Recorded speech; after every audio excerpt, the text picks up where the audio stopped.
আমি কারো বাড়িতেই অবহেলার পাত্র হয়ে থাকতে চাই না। এটা তো তোর বাড়ি। না, আমার কোনো বাড়ি নেই। তোমার কাছে একটু থেকেই চলে যাব। তিশা আর ওর আপু কিছুই বুঝতে পারছে না। প্রায় সবার চোখেই জল, কিন্তু ভাইয়ের চোখে জল নেই। হয়তো আমার ফিরে আসাতে ভাইয়া খুশি হয়নি। তুই যদি বাড়ি ছেড়ে চলেও যাস, তাহলে কথা দিয়ে আমার সাথে মাঝে মাঝে দেখা করে যাবি। হঠাৎ করে বাবা বলল, ও যাবে মানে?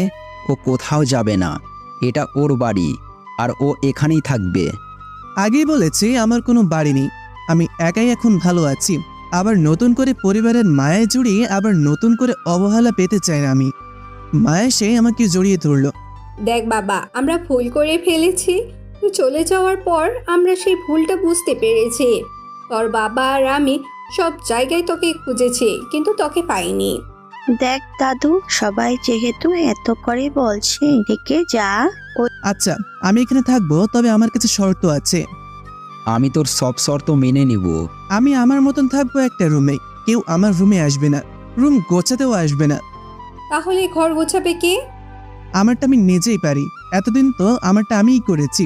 আমি রাত 12টার আগে বাড়ি ফিরবো না, নিজের মতো করেই থাকবো। কিন্তু ওর রাত পর্যন্ত। সমস্যা হলে আমি চলে যাচ্ছি। না, কোনো সমস্যা নেই। আর আমি আমার খাবার বাইরে থেকেই খেয়ে আসবো। এই বাড়ির খাবার আমি খাবো না, আর এইখানে শুধু আমিই থাকবো। নিজের বাড়ি খাবার রেখে বাইরে খেয়ে লাভ কি? অযথা টাকা নষ্ট। আমি আমার উপার্জন করা টাকা নষ্ট করব। কারো টাকা আমার লাগবে না।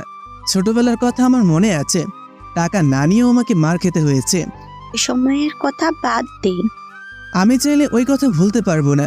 শুধু তোমার অসুস্থতার কথা শুনে আমি এখানে এসেছি, না হলে জীবনেও আসতাম না। আর আমার কাজটা শেষ হয়ে গেলে আমি আবার চলে যাব। কি কাজ দাদু ভাই? পরে বলবো। আচ্ছা, তোর রুমে গিয়ে এখন রেস্ট নি। আচ্ছা। তোর মুখের মাস্কটা খোল, একটু ভালো করে দেখতে পারলাম না। আমি ফ্রেশ হয়ে আসছি, তখন ভালো করে দেখো। এই বলে আমি চলে আসলাম। আসার সময় তিশা আর ভাবি, মানে ইমন ভাইয়ের বউ, আমার দিকে অবাক চোখে তাকিয়েছিল। হয়তো আমি যে এই বাড়ির ছেলে এটা ভাবতেই পারিনি। আমি আমার রুমে চলে আসলাম। রুমটা অনেক গোছানো। ব্যাগটা রেখে জামা কাপড় বের করে ফ্রেশ হতে গেলাম। ফ্রেশ হয়ে শুধু টাওয়ালটা পরে বের হলাম। রুমের দরজা লক করিনি। তখনই তিশা নামের মেয়েটা আমার রুমে এলো। আমার গায়ে শুধু একটা টাওয়াল। তিশা মেয়েটা রুমে এসে আমার দিকে তাকিয়ে রইল। আমি দেখা মাত্র আবার ওয়াশরুমে ঢুকে গেলাম। কি লুচু মাইয়া, এখন আমার দিকে তাকিয়ে আছে। ওইভাবে তাকিয়ে আছো কেন? আমার ডাকে মেয়েটার হুঁশ ফিরল বুঝি। মেয়েটা কোনো কথা না বলে একটা হাসি দিয়ে চলে গেল। আমি ওয়াশরুম থেকে বের হয়ে জামা কাপড় পরে নিলাম। তারপর ব্যাগ থেকে পিস্তলটা বের করে খাটের উপর রাখলাম। তখনই দাদু আমাকে ডাক দিল।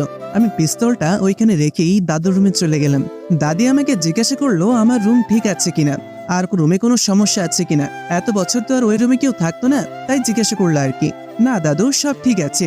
এই বলে দাদির সাথে কথা বলতে লাগলাম।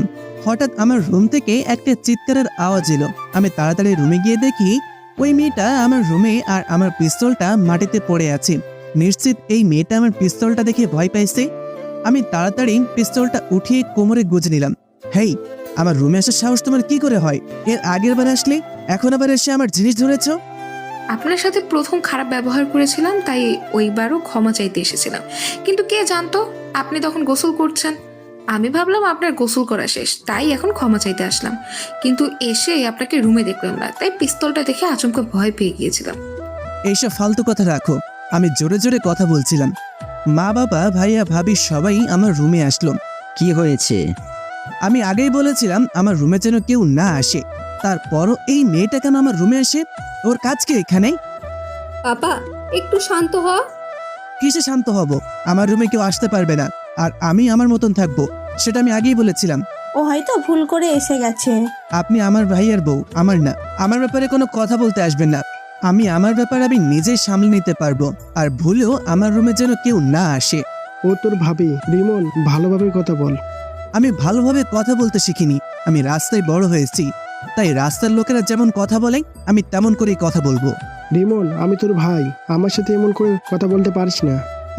সেই ভাই, যার জন্য ছোটবেলায় প্রতিদিন মার খেতাম। টাকা চুরি না করেও যার জন্য আমি চোর প্রমাণিত হতাম আর মার খেতাম। আর সেই ভাই যে টাকা নিয়ে আমার কথা বলেছিল আর আমার বাড়ি থেকে চলে যাওয়ার কারণ তুমিই ছিলে।